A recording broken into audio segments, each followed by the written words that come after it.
we're having a conversation here in Paris on the reforms of the financial architecture. But there's obviously a larger context to any reforms that needs to take place in the broader kind of ecosystem of multilateralism. And so we wanted to kind of put that discussion on the table and look at, from an African perspective, look at this discussion on the place of the African Union in the G20. And we have a very distinguished panel who I'd like really to thank for making the time to join us today, who will take us through different angles, I think, on this, as to why we need the African Union in the G20. I'll start perhaps with you, Commissioner Muchanga. Commissioner Muchanga, who I don't think needs introduction, but is the Commissioner of the African Union Commission, who's been really at the forefront of arguing for this point also that an African Union seat at the G20 is important. But I wanted to ask the Commissioner if he could, maybe for those who are not familiar with the arguments, to take us through the reasons. Why do we need the African Union? Because some might want to challenge that point. So over to you, Commissioner. Thank you. Thank you very much. Thank you very much. I think although we are in the era of fragmented international trade or mercantilism, and use a more crude term, the issue is that interdependence among economies, among nations is still very much vital. And the global framework of international cooperation, Homo as it is, G20. It accounts for about 85% of the world's GDP. Population-wise, one has to look at the statistics again. But when you look at Africa, right now Africa accounts for about 3% of the world's GDP. Now contrast that with the population. Africa accounts for 70.5% of the world's total population. And if you move forward, the year 2050, Africa is going to account for 25% of the world's population. And we still move forward. The year 2100, in the 22nd century, Africa is going to account for 38% of the world's population. So in terms of global governance, I think it is not very, very, very wise to ignore such a huge population. Now, although we account for 3% of the world's global GDP and about 2.7% of the share of international trade, virtually all the materials that are required in the industrialization process come from Africa. The economists characterize Africa as the richest region in the world in terms of natural resource endowments, but the poorest in economic development.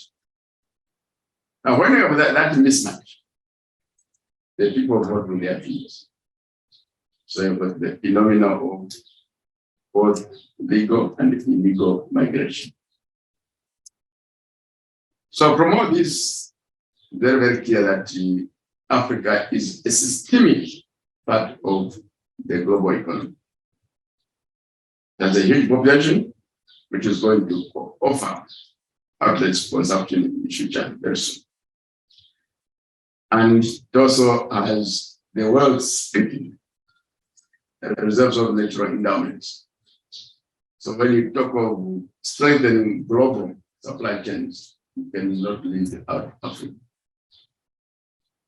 Taking that into account, a speech was made by the then chairperson of the African Union, the president of Senegal, for Africa to be in the G20.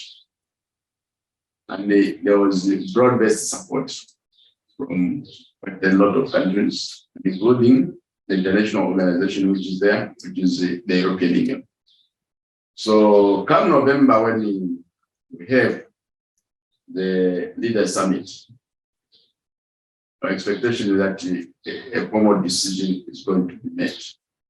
But as we await that decision, the African Union has been invited to a number of meetings. The initial meeting, working group meetings such as trade and investments, we have been attending and we are still continuing to attend. So we are actively involved.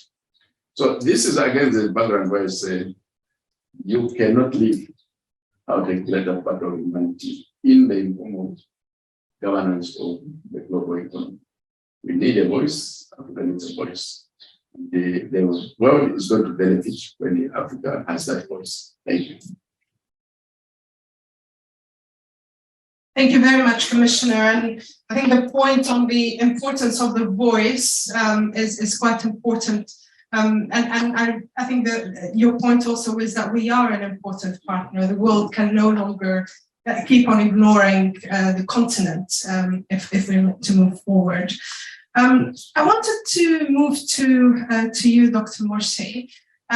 For those who do not know Dr. Morsy, which I doubt, she's the Deputy Secretary, Executive, Deputy Secretary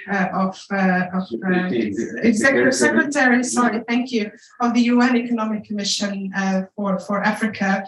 And Dr. Morsy, you've been also really active around this issue of the financial architecture reforms. And I was really curious about your perspective as to why, again, the G20 seat for the African Union would matter for that particular discussion and perhaps beyond that. Thank you very much. Thanks, Hanan, thanks for Reimagined for hosting this important event. Today what we are really discussing is a topic of utmost importance, but it has to do with Africa's voice and representation, the global stage. We have been, highly engaged with the issue of, the global financial architecture, and ECA serves as a secretariat for Africa high-level working group on global financial architecture, which myself and the Commissioner Muchanga and Minister Kerry of Ghana co-chairs.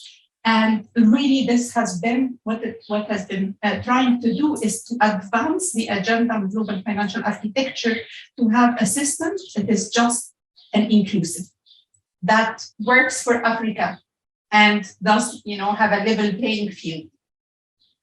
And we have been also trying to amplify the African voice at a global stage.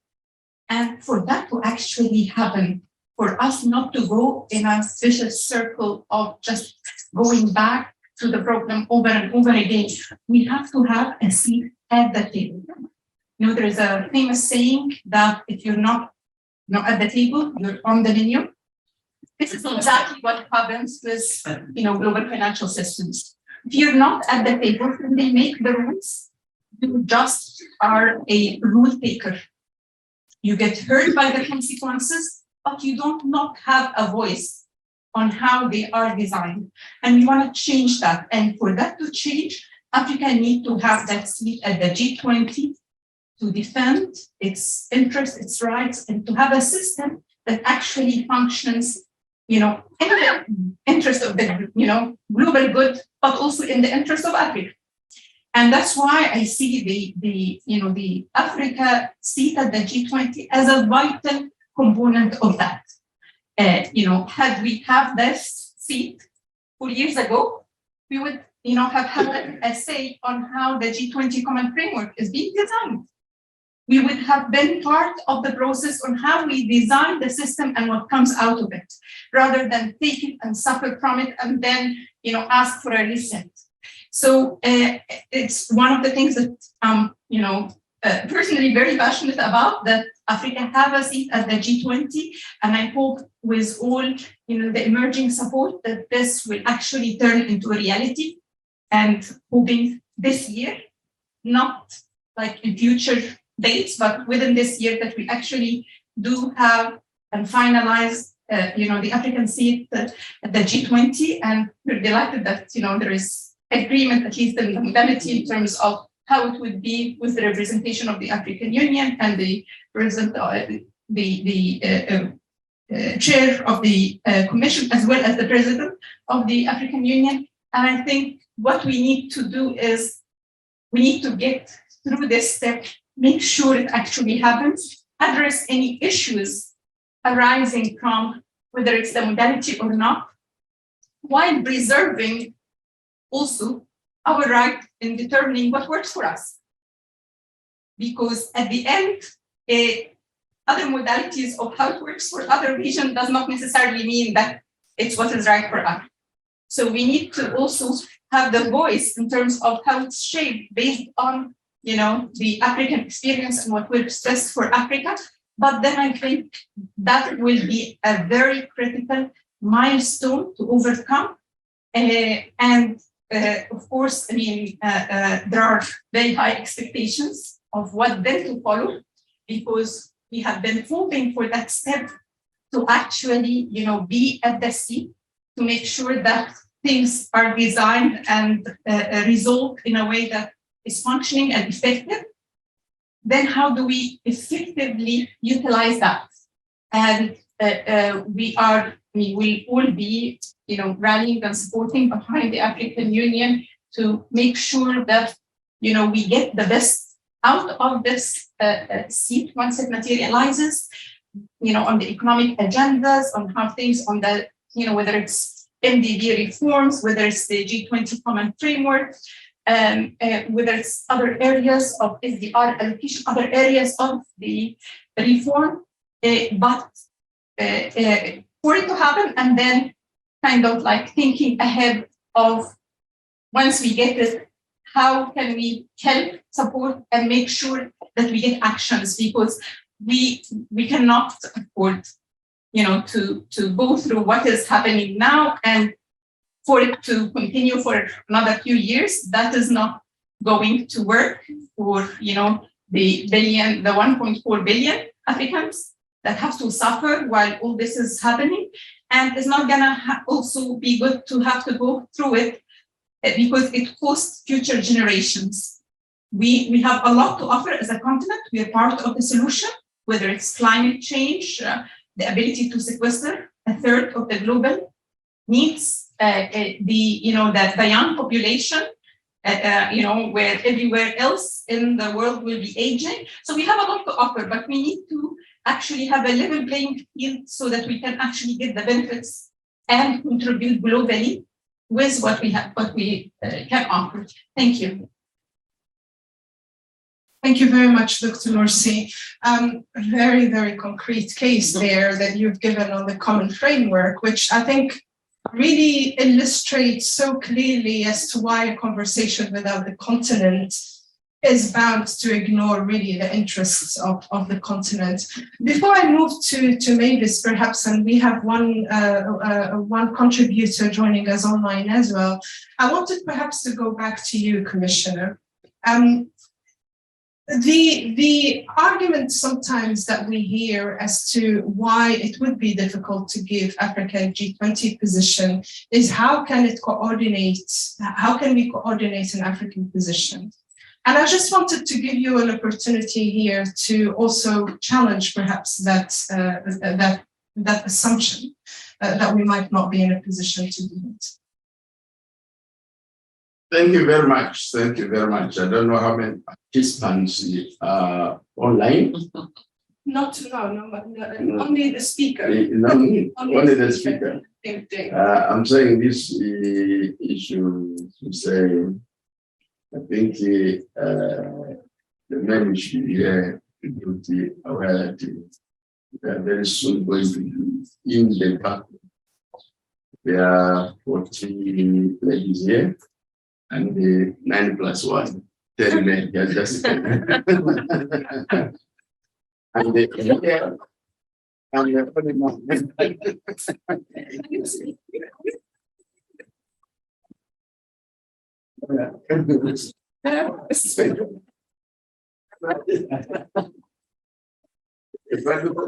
To set the fact that has been generated in this room.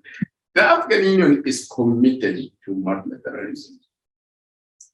One of the first steps taken when a good number of our countries got independent was to get the Organization of African Unity. And during that inaugural session, a number of our leaders, such as the Prime Minister of Nigeria and the Nkrumah, the Emperor of Ethiopia, were calling for the establishment of the African Common Market. But that was not part of the formal decisions. The idea was kept alive. And in the 70s, we started creating regional economic communities. And in 1991, where the treaty establishing the African Economic Community of Abuja Treaty. Then in 2000, came in effect in 2002, when we created the African Union. 2000, we got the Constitutive Act of African Union. Now, when you look at the original document, it has 2 authors. The first author is the Organization of African Unity, and the second author is the African Economic Community, which gives indication of our commitment to deeper regional and continental economic integration.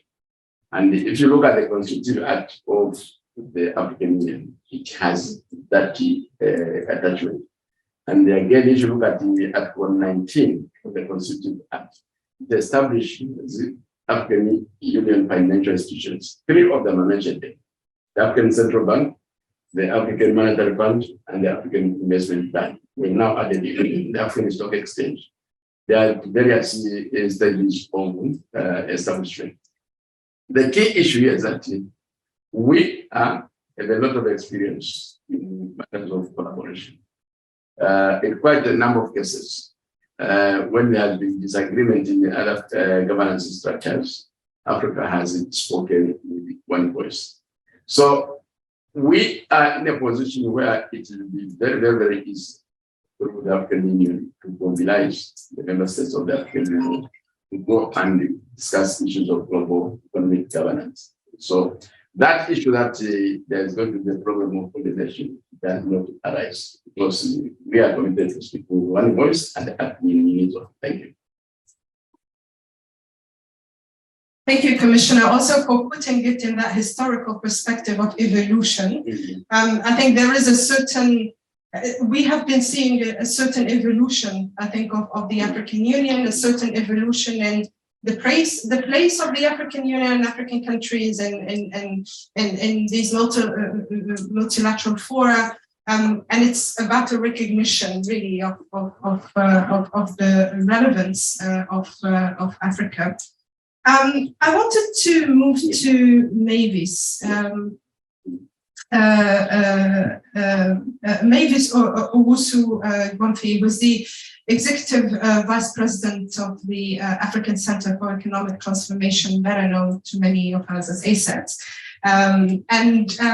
Maybe turning to you, Mavis, ACET has been also extremely active, engaging with African ministers of finance in particular, and this question also emerged on multiple occasions. But as one of the primary think tanks also on the continent, I wanted to also hear your perspectives as one of these key kind of think tanks that we have on the continent on how you see this question on the seat for the African Union in the G20.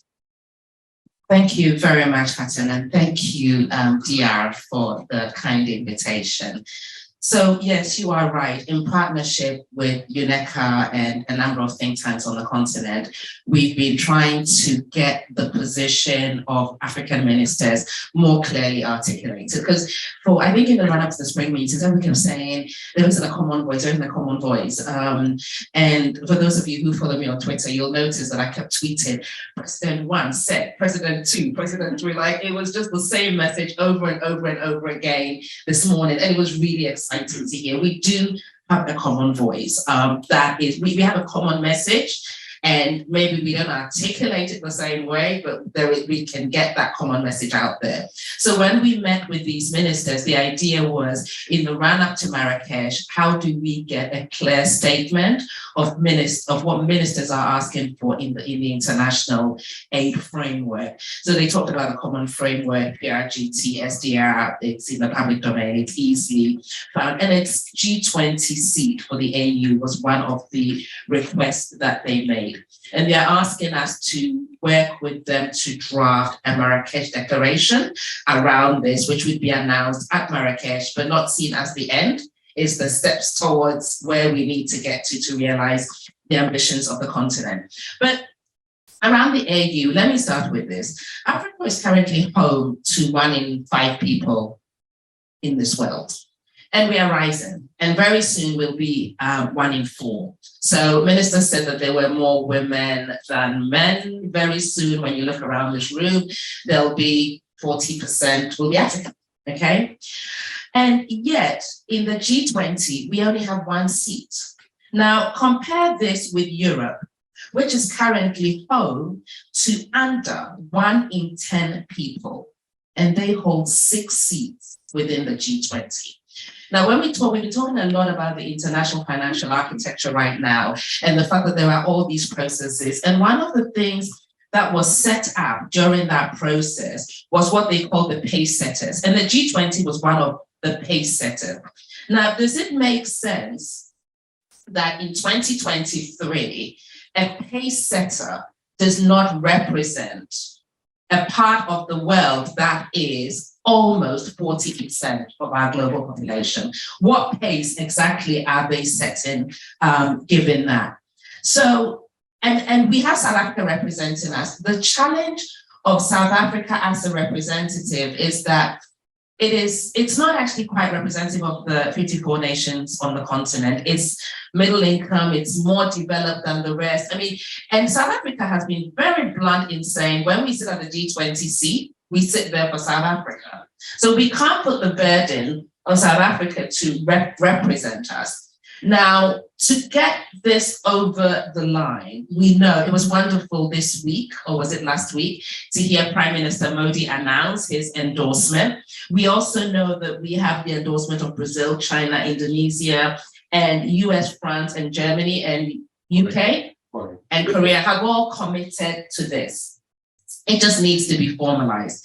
We appreciate that some G20 members are a bit worried that if you let the AU in, next every regional bloc will be asking for a seat at the table.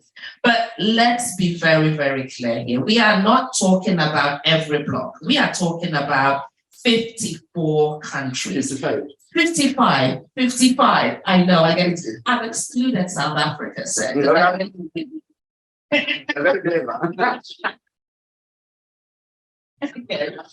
top of it, we border Europe and the Middle East. And whether you like it or not, Africa is increasingly becoming a center of interest by the world superpowers, okay?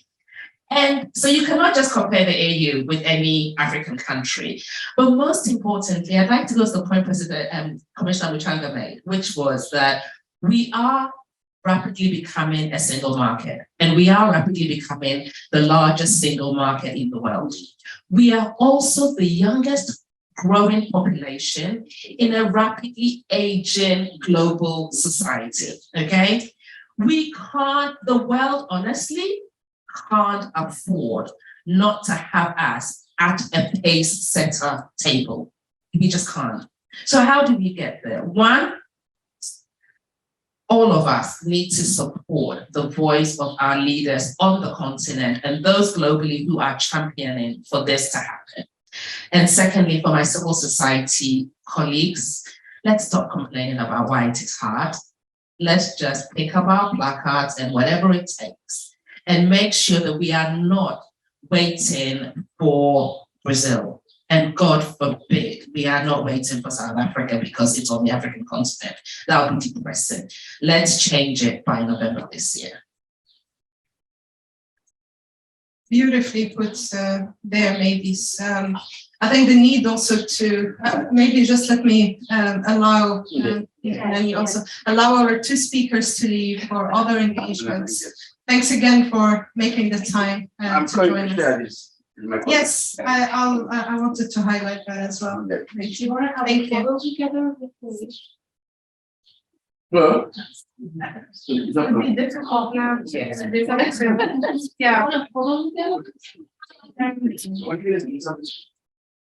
I think we can just go on because there's another speaker also waiting online.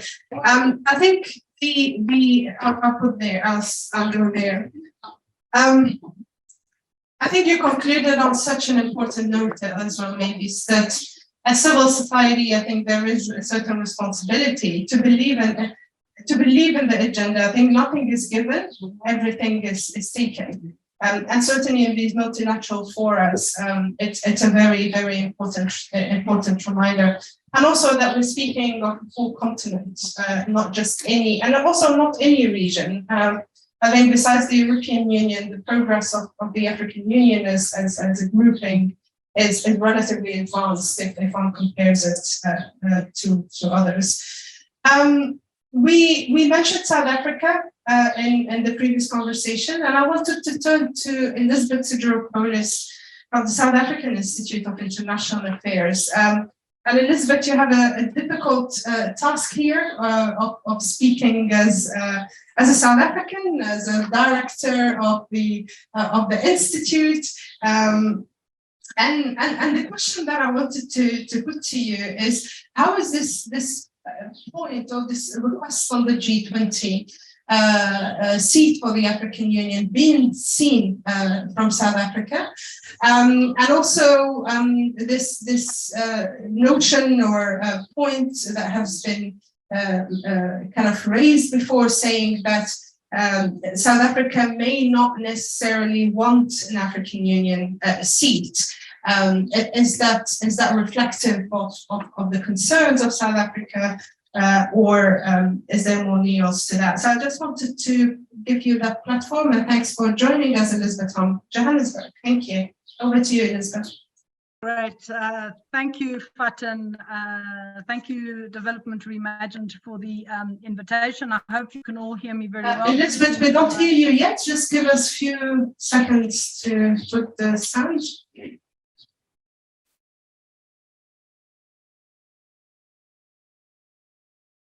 In the meantime, perhaps while we arrange the sound, maybe let me turn to the room and check if there are any questions that you'd like to ask Mavis in particular now. One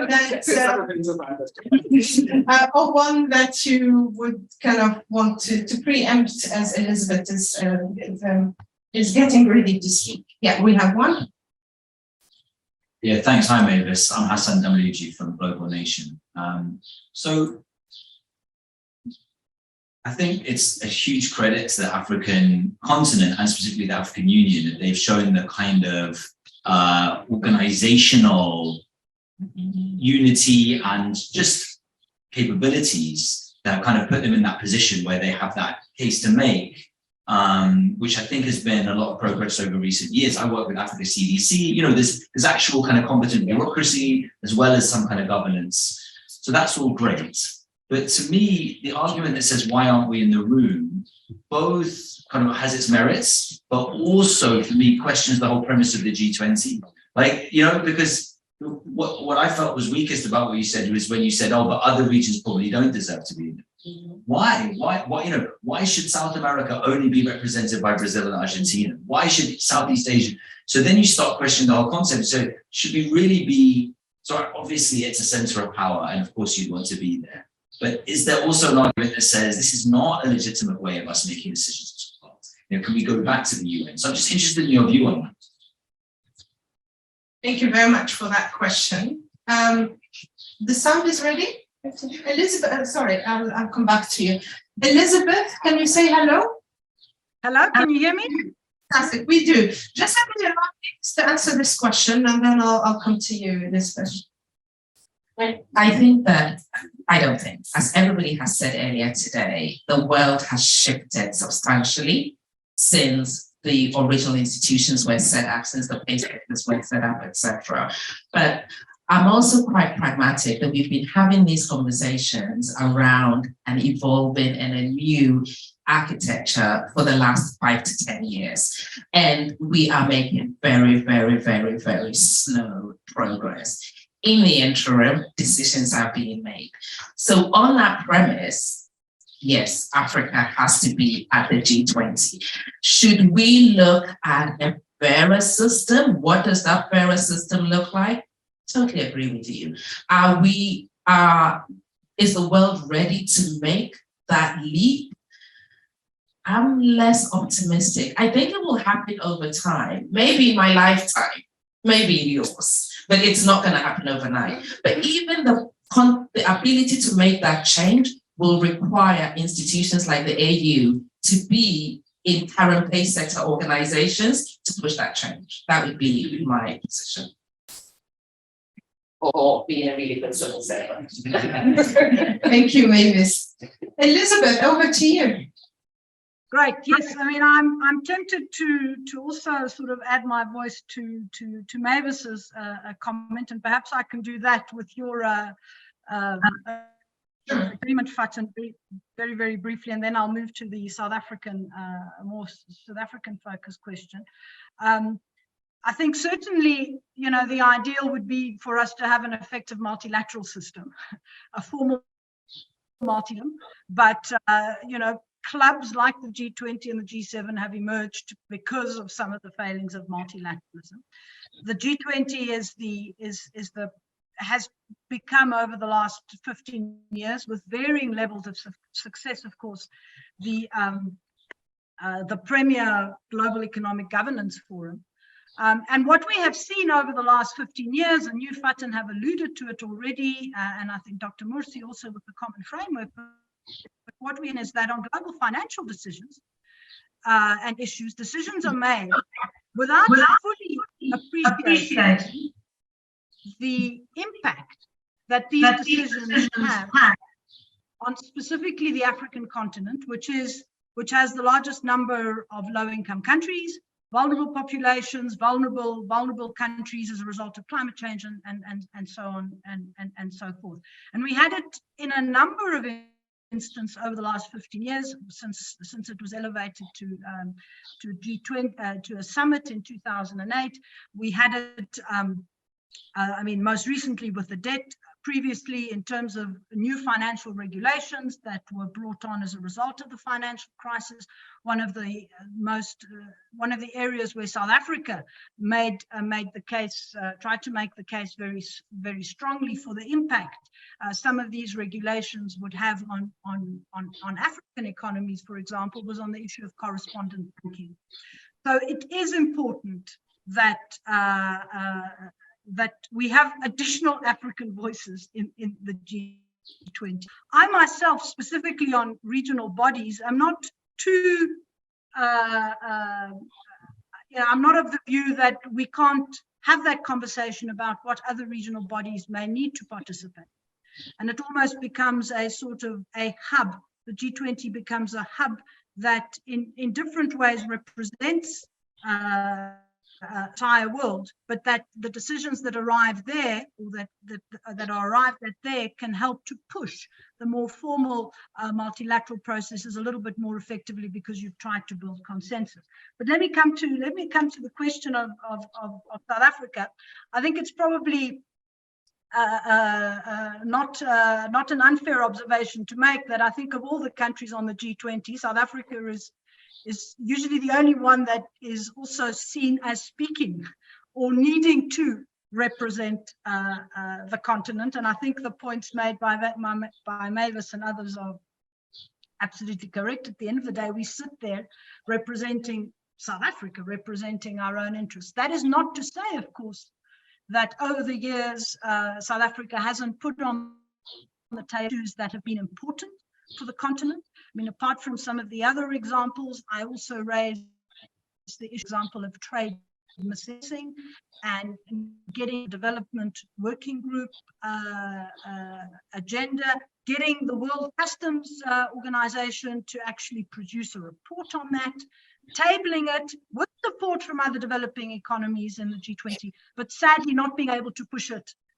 because of G7 or some G7 countries sort of wanting to take this forward. This is a key problem that we face in terms of illicit financial flows. Another example was during the pandemic, the first year of the pandemic, when we were also chair of the African Union, President Ramaphosa convened regular meetings with the AU Bureau, as it's called, to coordinate not just on the pandemic, but also in advance of the first G20 meeting in March of 2020, and where the decision around the DSSI was taken.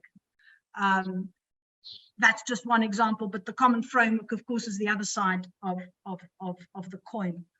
So clearly bringing in the AU into the G20 in a formal way, I think, is a very important initiative. It's been discussed. I mean, it's picked up momentum in the last couple of years, but the issue has been discussed certainly in think tank circles that SAIA has also been involved in for some time, and not just in Africa, but also with partners in the north, and certainly there have been the AU and the NEPAD heads of government.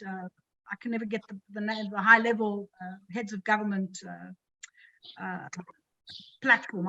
I never get the name right. Have been observers at the G20. So that's just something to bear in mind. But perhaps if I just come to your last question that you posed in terms of whether South Africa would be really keen to see the AU in it. South Africa's position has been that it's important to, and in fact was keen to see the AU, certainly in the first instance as an observer in the G20, and I think it would see it very much as an opportunity to work together with the AU on critical issues that reflect African concerns, of which the global financial architecture is the big elephant, because the developmental challenges, the climate challenges, the debt challenges are all about the financial system.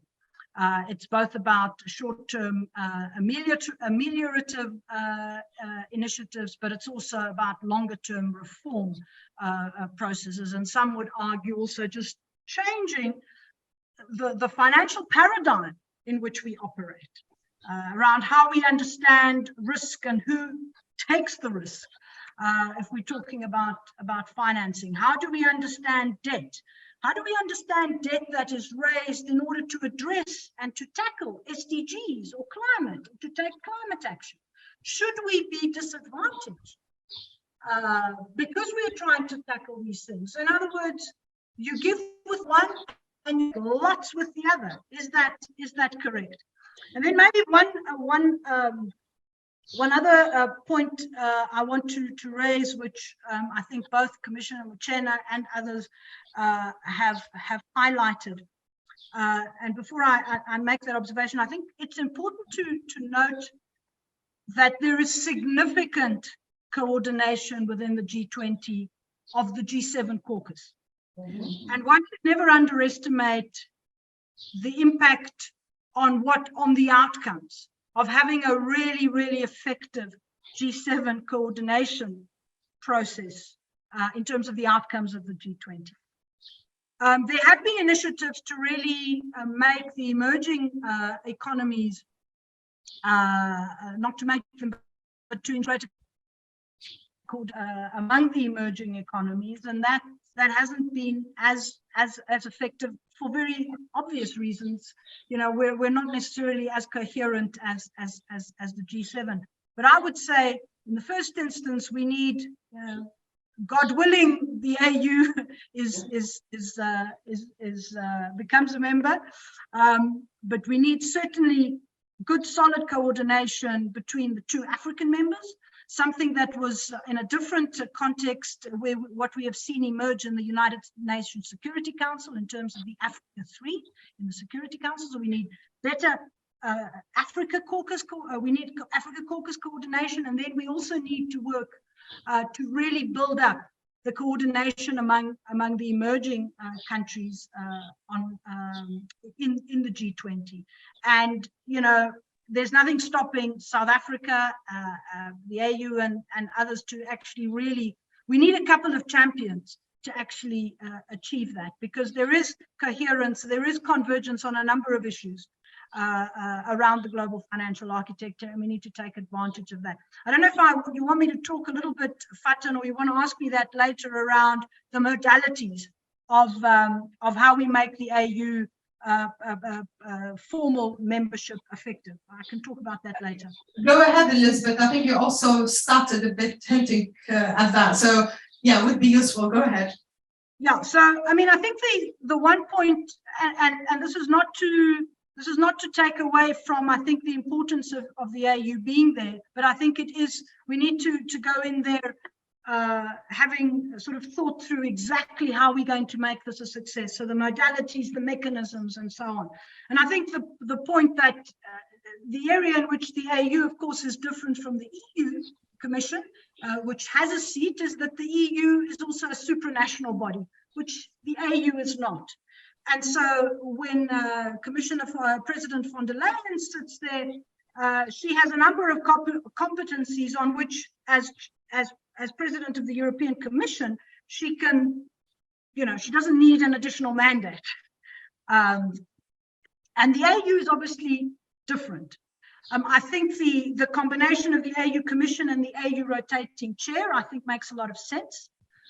But then what we need to make sure is that in that process, the mandate for effective, meaningful push on key decisions, not the lowest common denominator, is affected, and that we provide capacity to the AU in order for the AU to take advantage of the seat. So the point about the menu is absolutely correct.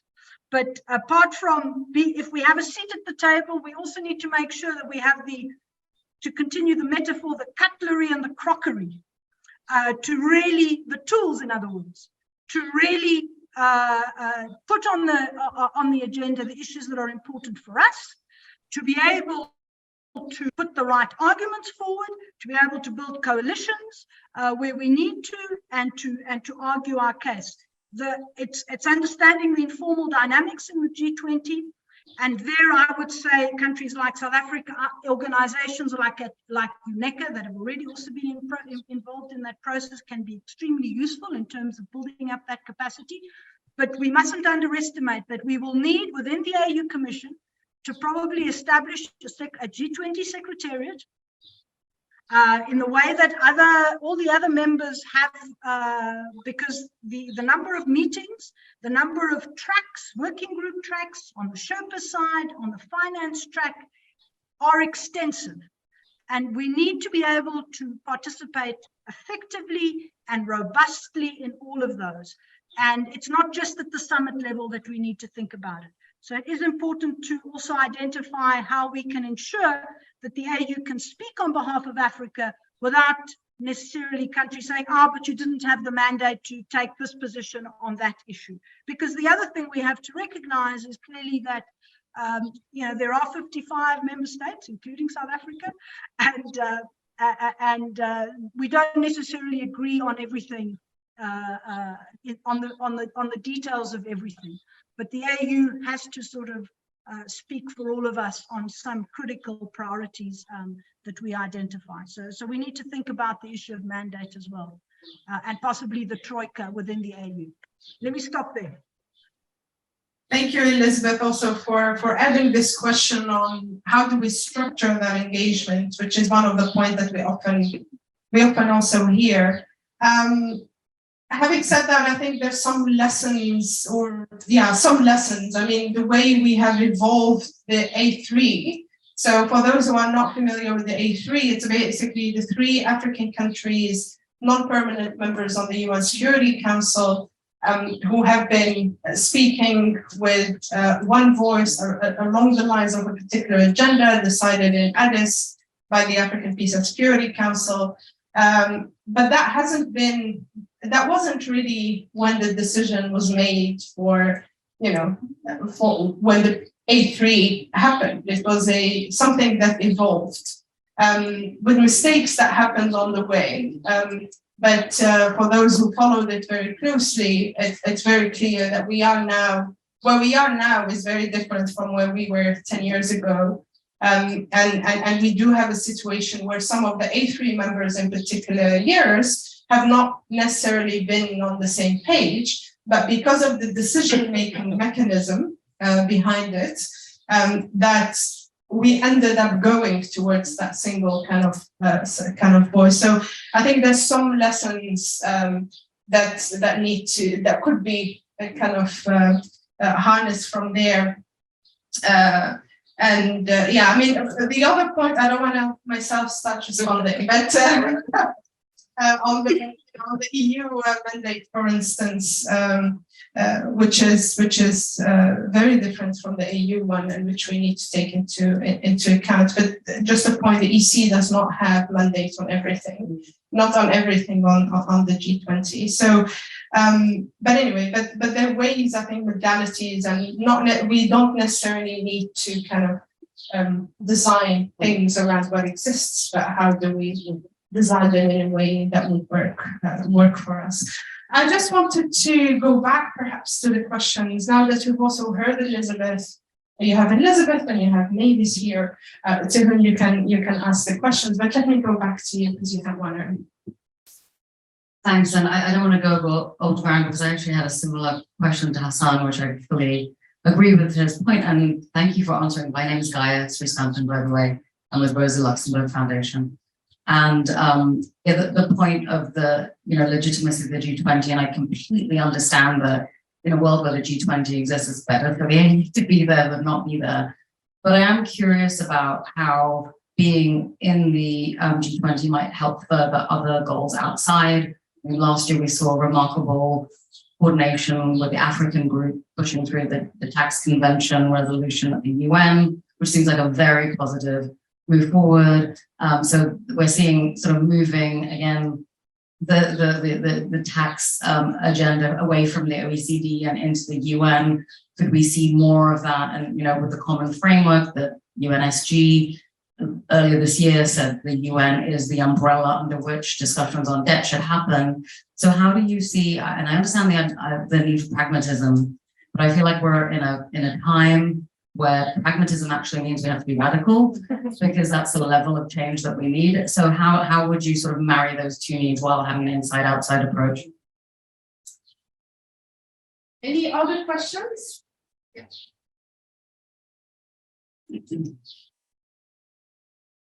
Thank you. My name is Jara. I work for a think tank called E3G. I'm from Ethiopia. One question. You started with the problem with South Africa as a representative of Africa, but that question can be extended to the AU as well. How can it represent the entire, the entire 54, including South Africa, 55 countries now? And that is a very problematic question. And how do we work around that? And how do we create the mechanism behind the representativeness of the AU Commission in that space is a very important question. And then maybe I wanted to know what is happening on this work to ensure that representation happens within the AU. That is my first question. Secondly, I think there is a need for improved mechanism to bring in voices within Africa into the AU so that it can become representative. And we know that the AU is not a very responsive and a very well, good organization to some extent to represent the African interest. So what can we do at this stage, at the ground level, so that we can ensure that it becomes the voice that we require to be that small question? Thank you. Mavis says remove perhaps a distinction between AUC and AU. Maybe anybody. Hi there, Frank Van Gansbeek is a co-founder of Beyond Bretton Woods and also teaching at Middlebury College. The question is, why is it that, I think I really would love to understand, why the EU has such a deep desire to join a sclerotic kind of, body. It's the G20. As you call yourself, you're a very young nation. It's going to be the most populated. And why not set the standard yourself, become the green hydrogen hub of the world, become sort of the largest carbon futures market. Think about the green belt. I mean, why not build 5 green belts, become the inspiration, the idea inspiration, for the world, and things will actually accelerate and take a dynamic from unexpected ways. Thank you. So why the G20? What's the relevance of the G20? Thank you. I'm Yolanda Castillo from Eurodac, working on debt issues, and I wanted to ask also Elisa, because she mentioned like being there, you get to discuss or shape, I don't know what were your exact word, but things like the common framework, which has been decided at the G20. But Argentina was there, and Argentina has a very particular position on debt, that it's like at the antipodes of what the common framework is. And it didn't really have, they didn't have the capacity, even being a full member of the G20, to influence that problem, that process, sorry. So what makes you think that the situation would be different with the African Union? Very interesting question. So will that make a difference, considering what we've seen? I'll hand it back to perhaps Elizabeth first, and then come back to you, Mavis. If you want to pick up some of the questions, the last one was particularly for you, but you might have points on others as well. Yeah, sure. I must confess, I think I heard most of them, but I may have missed a couple of critical words that that people had. But let me start with the last one. Absolutely. I think the point that you make about whether the G20, whether the fact that you're in the room means that you can determine the outcome, particularly when it affects you directly, is not necessarily a done deal. And I think that point around the dynamics within the G20 and who in effect on many issues actually has the determining voice. And that's some of the issues around the politics of the G7 within the G20. The other dimension about the global financial architecture, a lot of the power currently sits in the global north, not just the G7, but it's Europe and North America.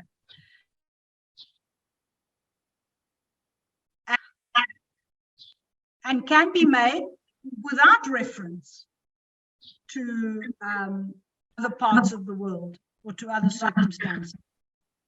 And we've seen that also in the case of the discussion around global tax, where we had an agreement, that came out of the G20 in Italy, but it's not an ideal agreement.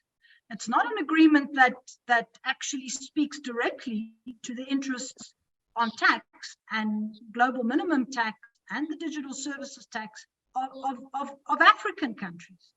But it's certainly better than what the situation was before. So you're quite right. It's not a panacea, but it is one forum where and this is where it is important, where we need greater coordination. We probably need, in some instances, we wrote a paper last year for an initiative that Brookings did around 17 rooms. They have it every year, and we said in our discussion around inequality, we said, you know, the countries, that the indebted countries, in the absence of a framework that actually helps them, should actually deny payment, go on, you know, default en masse in a coordinated, organized manner. Right? Because sometimes the power of the weak, that's where the power of the weak is. It's like the trade unions. So there is, and I think this is a critical geopolitical moment. And I don't know if we've discussed it, you know, given sufficient emphasis to the geopolitical moment. I think many in the global north, and I would argue even this initiative in Paris at the moment, the finance summit, cannot be divorced from what is actually happening geopolitically. There is, I think, a real concern in the global north, certainly in a lot of the discussions we've had about why the global south has taken particular positions or not taken particular positions on the war in Ukraine. A recognition or a perception that this is now a global race to woo this region or that region. And I think that gives us a unique opportunity to push some things really forcefully that we think are important in the global financing architecture. And I think, you know, it needs a strategy. It needs to bring in actors from across the divide, I would argue. But this is, I think, a unique opportunity to do that. Just to come back to your question, absolutely, being at the table, even having your cutlery there is not necessarily going to bring out the results that you would prefer. But not being there at all, I think, is probably even more problematic. There is the issue of legitimacy, to come to the point that has been made a few times. But I would argue that within the G20, countries that believe, for example, on the tax issue, that these points should reside under a UN umbrella, shouldn't reside under the OECD, which is a particular, you know, comes from a particular advanced industrialized economy framework. Having those voices in the G20 and making sure that, or pushing for some of those positions to recognize the role of the UN, for example, is also an opportunity. And it's not going to be easy. We know the politics of tax and why it sits with the OECD, but it is important. And I want to make one other point in that regard. I remember many years ago having a conversation. In fact, it was a conference we'd organized on the G20 just after it had been elevated to a leader summit. So it might have been 2010 or something, and having a conversation with South Africa's Sue Sherpa on the G20. And, you know, the point that is being made, well, the G20 is much more inclusive because it brings in emerging economies, it has the industrialized economies, and so it's the decisions of the G20 are bound to be more informed by the positions and the perspectives of the developing world. And he made a very important observation in that regard. He said, so long as the key advisors, the key secretariat functions for a lot of the work that the G20 undertakes are the same northern organizations, you're not going to necessarily get a shift, a paradigm shift. And so I think it's incumbent, and this speaks also to the work that ASET is doing, Mavis, and we're working with you on some of these things, and the work that we are doing at the Institute in terms of also building up think tanks, African think tank engagement on the G20. It really is so important for think tanks and broader civil society in Africa and across the developing world to really be engaging and working with their governments on these issues, helping them to develop recommendations, policy positions that would help the AU, in this case, South Africa and so on, to really push innovative ideas around reform and also the process of how we arrive at that in fora such as the G20 in a way that strengthens the multilateral system, the formal multilateral system, rather than erodes it. So it's not about fragmentation, but it's about using these fora that might create more fragmentation to actually build up support for, the most overarching legitimate body, which is the United Nations with its group. Thanks, Elizabeth. Building block kind of logic there. Mavis, I think there are also a couple of questions. Yeah, I will try and get through all of them as quickly as possible. So the point around, does the AU or the AU Commission have the capacity to support the seat? Ambassador Muchanga, when he was asked that question, says we are united. We are united.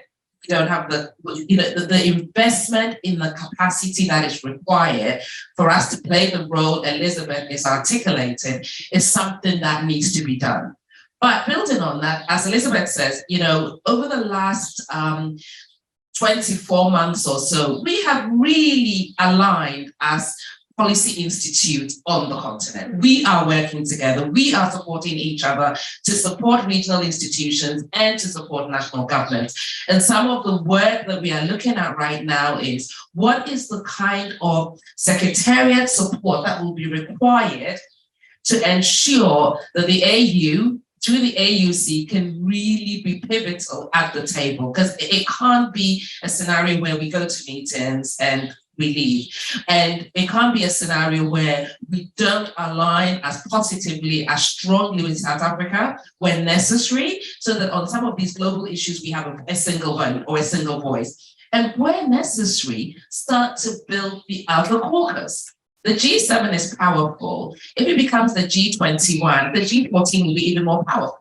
So how do we build those caucuses to shift that dialogue? And these are some of the things that we're talking about in terms of engaging civil society. I think, to be honest, we have focused very much as policy institutes on the analysis and the work that needs to be done. It's only now that we are doing a much better job of reaching out to civil society organizations and the media on some of the accountability mechanism and influences that they have to push.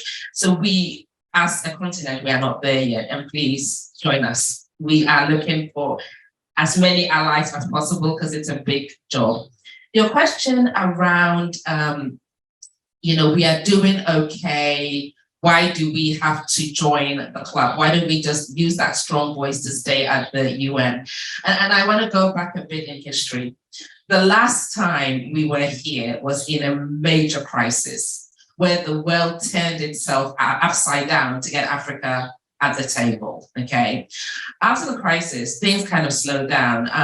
And in fact, if you look at this debate on the AU and the debate, a voice for Africa at the G20, as colleagues at Development Reimagined reminded us, it started with Donald Kaberuka trying to get a much stronger voice. But at the time, there wasn't much traction. The world was in a pretty so-so place. There wasn't much traction.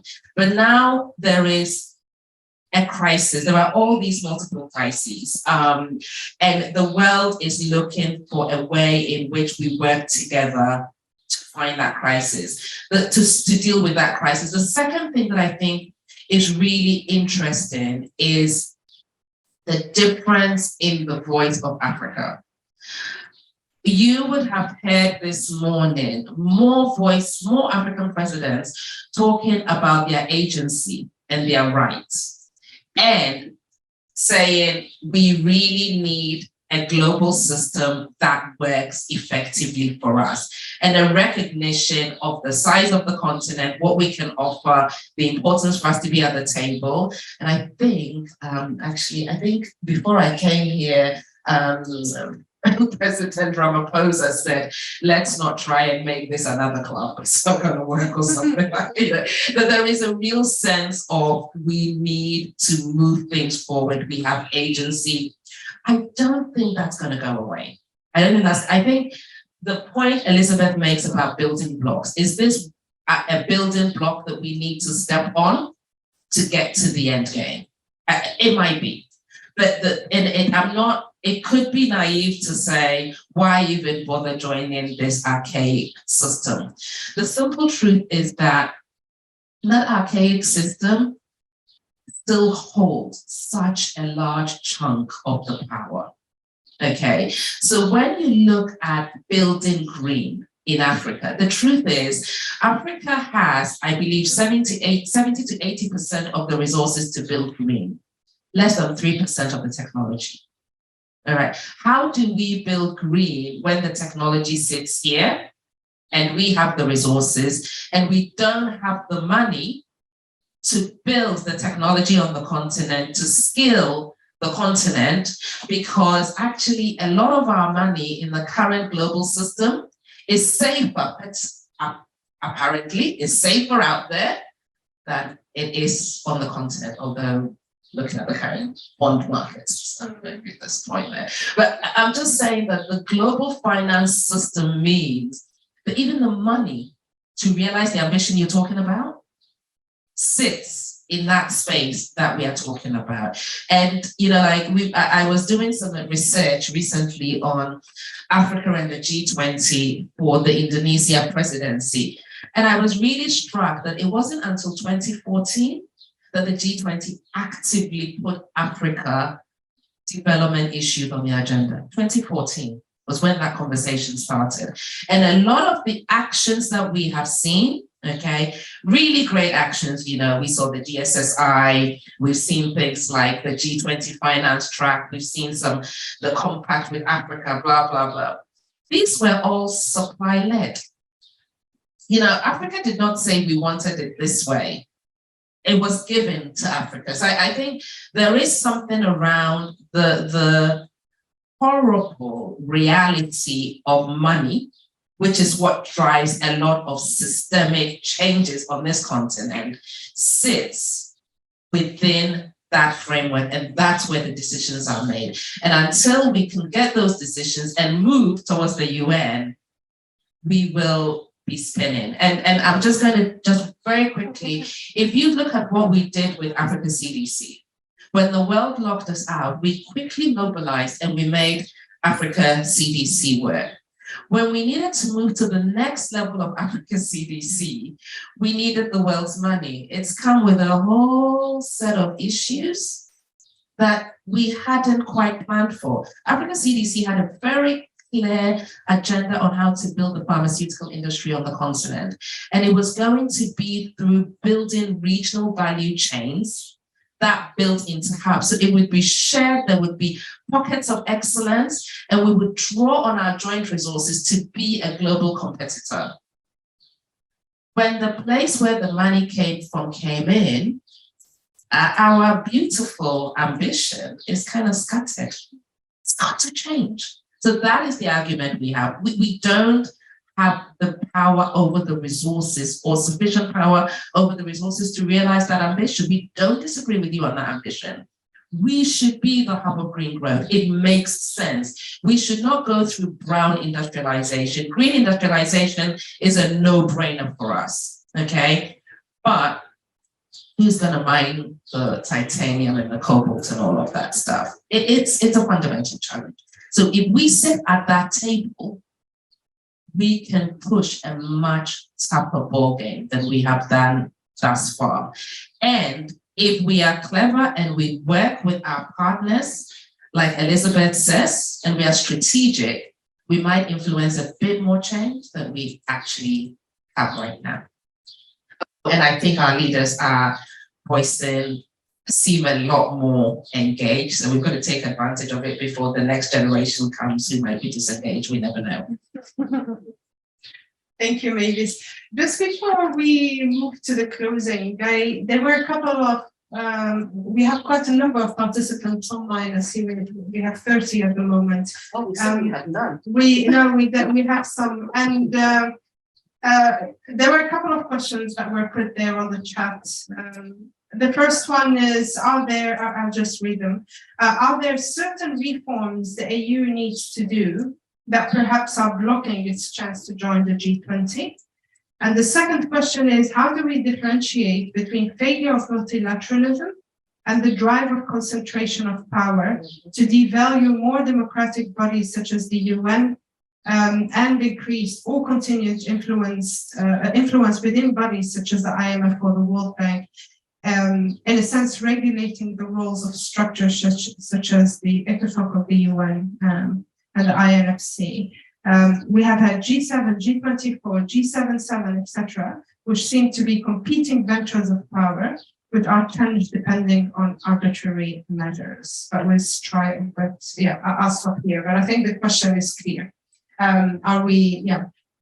What does this really mean for multilateralism? First, you, Mavis. I was going to give Elizabeth the question about the G20, because the other thing we know on the continent is who is great at what, and she's the expert. I'm not the G20 expert.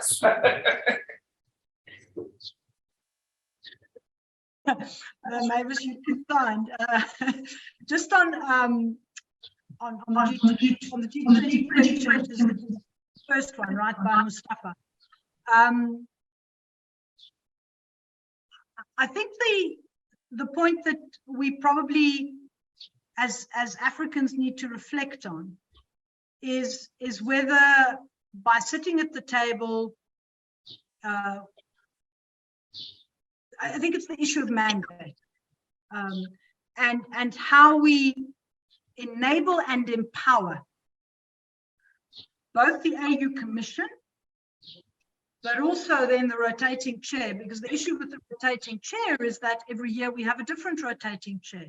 The incentive for that particular country to build up just for 1 year a whole sort of set of skills, units to resource itself to be able to engage meaningfully in the G20 is probably not there. That's why the AUC, but potentially also with support from UNECA and others, is so important. So for me, it's not necessarily about, we're not going to change the overall mandate of the or not mandate, but characteristics of the AU as an intergovernmental organization, but there are probably certain mechanisms that we would need to reflect on and to really adopt that would make participation in the G20 easier for the AUC in terms of mandate and for the rotating chair, because the big issue is the rotating chair. There is, why should Comores this year build up a whole capacity to be able to engage on G20 matters, from the development working group to the infrastructure financing to climate and energy nexus or whatever it is. There's so many working groups. So that's for me is something. So it's not necessarily about reforming the AU, but really in the context, what is practical, what are the low-hanging fruits that we can adopt mechanisms at an AU heads of state level that empower rather than act as a constraint. And I would say there probably are things that can make it easier for us to do that. And then I'll give the difficult question to Mavis. Gosh, will it not just, I'm summarizing it, okay? Is it not simply going to supplant a multilateral system that we want? But aren't we also saying that the multilateral system is not working? Sorry, I'm honestly asking. The multilateral system is not working. And if you look at the World Bank Group evolution and you look at where the debate lies, there's a clear split between mostly G7 countries that are happy to do some tweaks, okay, and the rest of the world, or a large number of countries that would like to see an overhaul.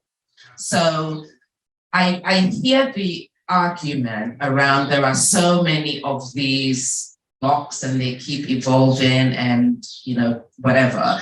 But the truth is that the G7, the G20, despite its tweaks from 2021 for a number of years, has stayed pretty constant and continue to be very, very influential in the system. So I have my money on we will tweak a bit. We might be really lucky and get a push so that we don't get the, you know, either falling off the cliff. We might be really lucky and see the proposed amendments from the CAF leading to more than the 50 billion.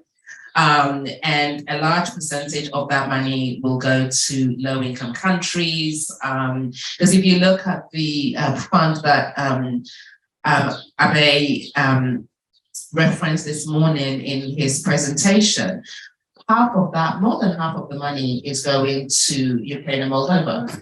Okay, so there is still an issue around the finance and the liquidity and what changes in these institutions are really going to do. So if, for example, we manage to get countries in these blocks that seem to have held strong all this time, if we can get a stronger voice for, I think the term Southern, but yeah, the plus of G7.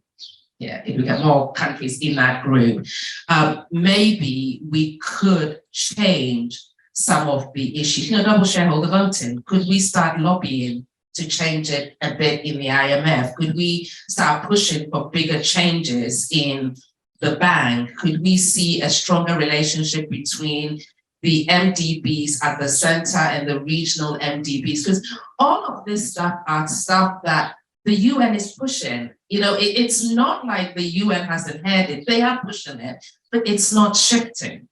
Okay, so if we can get these countries that have one vote in these global systems being in the places where they can change the voice and the voting structure, I hate to say in the places that matter, but the places where the money sits, let me rephrase it, the places where the money sits, then maybe we could see a bit of a shift. And I don't think we can underemphasize the power of holding the purse string. You know, as somebody who has been championing gender budgeting for years, I'm always taken aback by how many women are sitting in high-profile places, and yet on the continent of Africa, we hold less than 7% of the finances. So nothing is changing. There's something about being at the table where the money is, to be able to make sure that the money flows in the places we need it to flow, in the right way and on time, dare I say, today at scale. Money runs the world. Unfortunately. Unfortunately.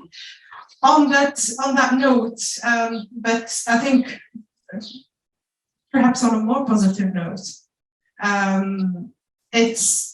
think the discussion today showed that there's a lot of thinking on the continent, on this seat on the G20.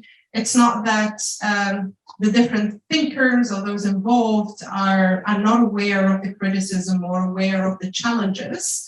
They are, and there's quite a lot of thinking within the continent itself on how to make this happen and how to make this work once we have the seat. And it's really that agency really that I wanted to emphasize today. We'll close. Before we do, I just wanted to hand it over to my colleagues from Development Reimagined. I realized earlier I didn't introduce myself properly because I don't work for Development Reimagined, but I'm an advisor of the African Climate Foundation. Ivory from Development Reimagined will help us close today. But from my end, thank you very much for making the time and for a very stimulating discussion.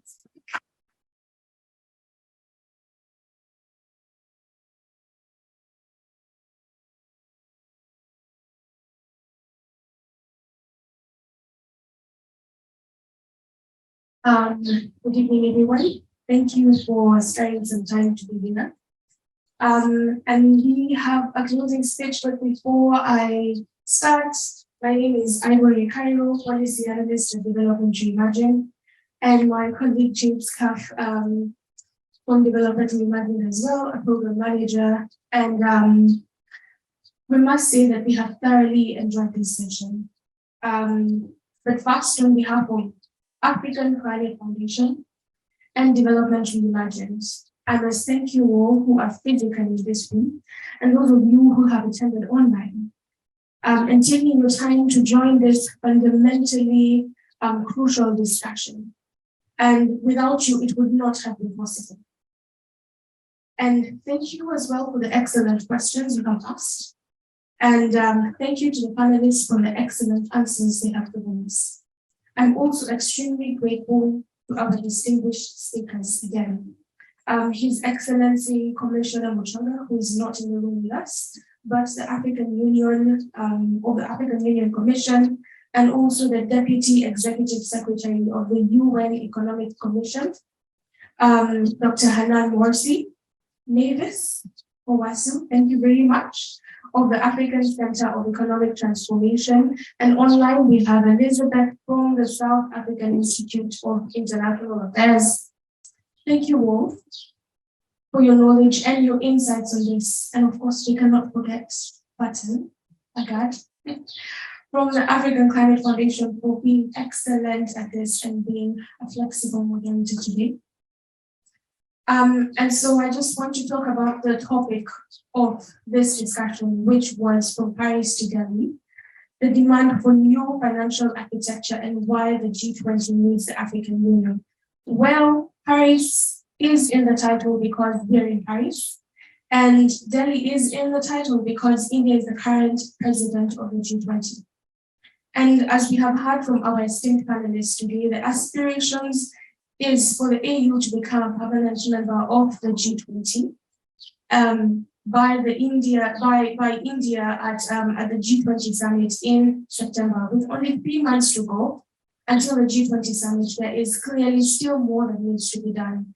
But no doubt this discussion has been a fantastic way to work out and clarify what those next steps must be. But we can take away a few things from this session, and I believe there are 3 key points. The first one is, although the G20 itself is as an imperfect plurilateral organization, it is here and it is powerful. And it was a mistake to leave the African Union out in the beginning, especially when the EU had been included. We heard today from the Commissioner that AU member states are pleased that they have finally been listened to and the momentum is building. This is important, and it is an important geopolitical moment, and there is potential for Africans to take advantage of this to our benefit. Second is, the challenge is still that the AU and the AU Commission is to work out exact modalities on how it will input into the G20. The Commissioner was clear today that the AUC is ready and has the mandate, but it sounded like from the discussions that there are various options and it is worth doing so as soon as possible. And third, let me leave an action point with us, all of us here who are in this room physically and those who have joined us online. Because just last week, as was recognized earlier, India became the 11th country to announce their support for the African Union in joining the G20. But now there are 9 countries that are remaining. And to remind you, these countries are Argentina, Australia, Canada, Italy, Korea, Mexico, Russia, and Saudi Arabia. So let's see if we can get them over to agreeing to let the African Union join the G20, including by sharing this revenue. And the DR policy brief on this question, which you can find on our online platform, on our website in English, in Spanish, and in Arabic. With that bit of PR, let me say once again, on behalf of Development Reimagined and African Climate Foundation, thank you very much for joining us. And thank you very much for the teams that have been involved in making this a success. And we wish you an excellent and successful rest of the new Financing Pact Summit here in Paris.